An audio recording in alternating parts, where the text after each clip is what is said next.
Make the bad guys cry like an anime fan on prom night. This is still funny, and the fact that people get pissed off now when you bring it up for beating a dead horse makes it even funnier. Distress, that's the way that I get things done. If I'm not under pressure, then I sleep too long and I hang around like a bomb. I think I'm going nowhere and that makes me nervous. Everybody's at the game, but I feel alright.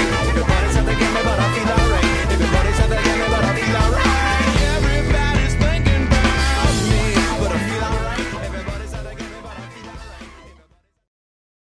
Our friends, and definitely real sponsors, Kellogg's, believes in convenience and the ultimate in customer satisfaction, which is why Kellogg's cornflakes will now be available in pre-milked flavours. Yes, no longer do you have to waste your mornings splashing ice-cold milk on your bowl of Kellogg's Cornered Flakes. Now you can open the box and pour them out already pre-moistened, pre-wettened for your pleasure. Don't just take my word for it, take the words of Kellogg's.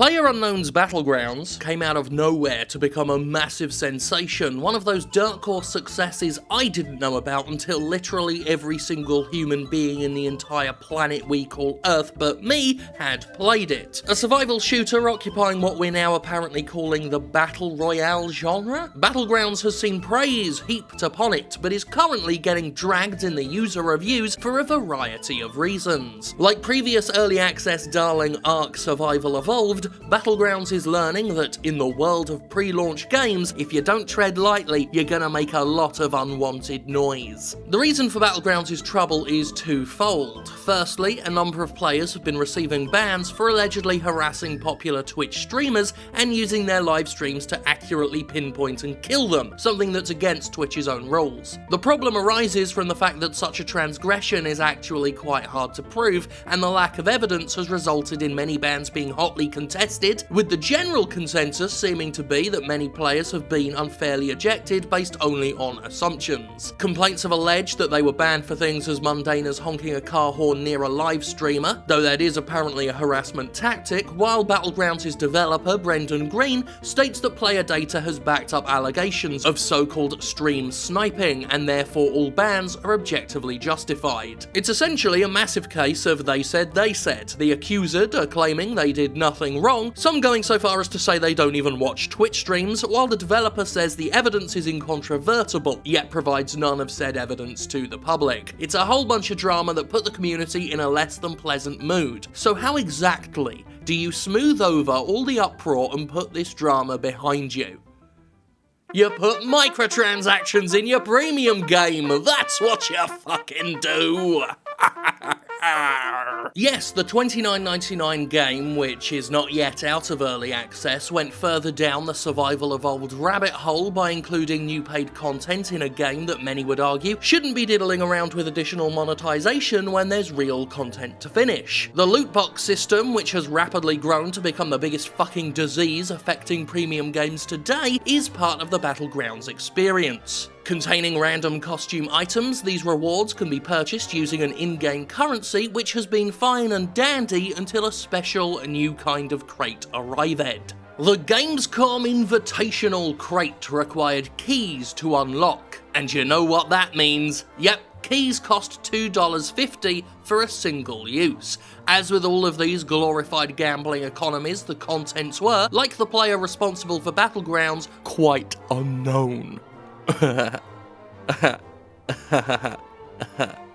It's a joke. Battlegrounds doesn't just hand over full character skins either. Its loot boxes merely contain costume pieces, and it takes a minimum of 4 clothing items to make a full costume. For an added kicker, each crate contains only a single item. The exception being special prize crates that, if you win them, have a full costume set inside. An angry but mathematically minded Reddit post pointed out it'd take a minimum of $10 to unlock a full costume, but the chances of being lucky enough to get 4 related pieces in a row is 0.065%. meaning you'd be spending far in excess of a tenner if there were a costume you really wanted to acquire in full. It's hardly surprising, is it, that publishers dramatically scaled back cosmetic DLC as per purchase downloads and started hiding them all in card packs and loot boxes. Look how much more money they get to make for absolutely zero additional effort. This is what they did to Plants vs Zombies Garden Warfare 2 as well. Fucking scumbags. It's a really good fucking game. Blue Hole Entertainment introduced these crates to fund the prize pool for a tournament it held at Gamescom, hence the name Gamescom Invitational Crate. That makes sense. The name. It's an interesting motivation, especially since, to the studio's credit, it donated excess funds to charity. Nonetheless, using a sleazy gambling-inspired blight of an economy to fund self-promoting contests at your audience's expense isn't exactly a noble fucking cause. Main dev bloke thinger Brenton Green added further fuel to the fire by stating it's unlikely the final release version of Battlegrounds will contain any way for players to obtain costumes in-game, essentially cutting costume DLC into pieces and stowing them away in boxes to ensure those who want some visual variety will be pumping tons of extra cash into the system. Essentially, what we've seen in Battlegrounds is a trial run of what it wants for the final version, an experiment in microtransactions that insulted the players and pissed a lot of people off, but predictably made plenty of coin regardless, certainly enough to fund that bloody contest. And that brings us to the next kick in the teeth. See, regardless of motives, regardless of its temporary nature, this parody of a freemium economy was stated on the record as something not on the table until after Battlegrounds' official launch. Last year, Brenton Green said this microtransaction crap wasn't even being considered until the game was out of early access, claiming development was focused, and I quote, entirely on gameplay until it was finished. Only then will we consider the addition of in-game purchases, he said. Well, that turned out to be bollocks, didn't it? Of course, every devil has its advocate, and the advocate in this case is industry analyst Peter Warman, who defended Green's U-turn by basically saying it didn't matter. The fact it is in early access has no real meaning, he told VentureBeat in an article that shoves its tongue far up the arse of the game industry. Soft launch to commercial launch is a seamless process nowadays. It's a defence that is most certainly logical. The lines between finished and unfinished are blurrier than ever, though the difference between our assessments is that, unlike me, Warman doesn't appear to view that as an awful fucking mistake that has allowed all manner of underhanded business practices and corner-cutting rush jobs to flourish. More importantly, I contest Warman's belief that this doesn't matter because early access doesn't matter. Firstly, even if early access is meaningless in a wider scale, it doesn't alter the fact that Bluehole did something it explicitly said it wasn't even considering. Secondly, early access is supposed to mean something, and something quite explicit. Yes, the lines between finished and unfinished are blurred, but as far as the early access model is concerned, there is meant to be a reason. I know it's hard to remember because so many developers think early access is just an excuse to take the piss, but the general idea of early access used to be, hey,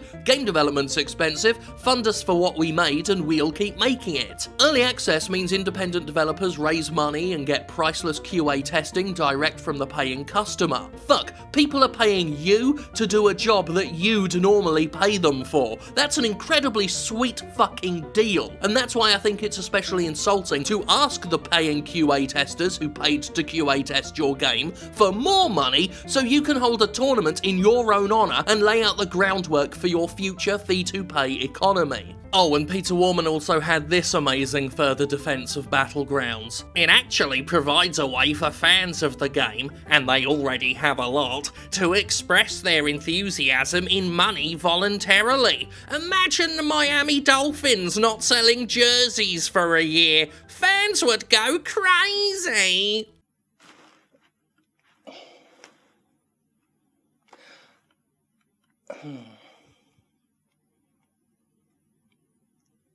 Ow. Ow. Yeah. I'd need a whole other episode to sufficiently tear into everything wrong with that logical car crash of a statement. Regardless of this specific context, I continue to be dismayed at the amount of games jumping so desperately aboard the loot box gravy train, slavering with pleonectic delight at the thought of just how much money they can make off this latest swindle until the bottom falls out of it. Once again, I think these manipulative, potentially addictive, technically not gambling but basically gambling economies are a fucking disease, and you can repeat, "It's just cosmetic, it doesn't affect the game," as many times as you want, but we both know that's fucking bullshit, because games wouldn't offer them as rewards otherwise. Players wouldn't want to show them off otherwise. You know, maybe I'm a traditionalist, but I think games are more than a kill-death ratio. I think everything in a game affects a game, because that's how games are designed, you see? And I also think you're denser than Grandpa Goofy Shoe's most painful shit if you think otherwise. And that might sound harsh, that might sound cruel, but fuck you, I'm correct. And that's why I don't care when people say that I'm a crusader looking for something to battle against when I talk about this stuff, that I'm just crusading. You can call me a crusader all day long, it's not true, I'm just correct. I'm not crusader. I'll be perfectly honest, I just wanted an excuse to wear this helmet again, that's the entire reason the last part of that video happened. As with Ark Survival Evolved, PlayerUnknown's Battlegrounds is learning what happens when a popular game comes out for early access. It becomes a bit of a PR minefield. You see, people want a game they bought in early access to significantly change. However, they don't want a product they've bought to significantly change. That's why you need to walk very fucking carefully. And it does seem like PlayerUnknown and his team aren't really very good at PR to begin with. I think this is going to end up as one of those games that is really, really popular, yet has a fan base that seems to, for some reason, utterly hate it. It's just got that vibe to it.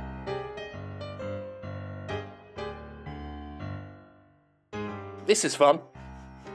Thank God for me.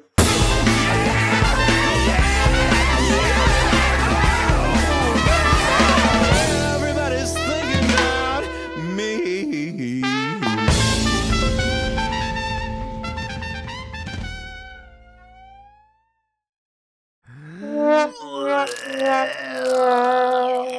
Oh, Ubisoft! I was going to keep the helmet on for this bit, but it's sweaty as fuck in there. Anyway, here's our Ubisoft. It's that news roundup we do here and there. All the news that's fit to make you roll your eyes and go, oh, Ubisoft. This time around, Rainbow Six Siege is removing maps. Some maps in Rainbow Six Siege are being removed, reworked and put back in.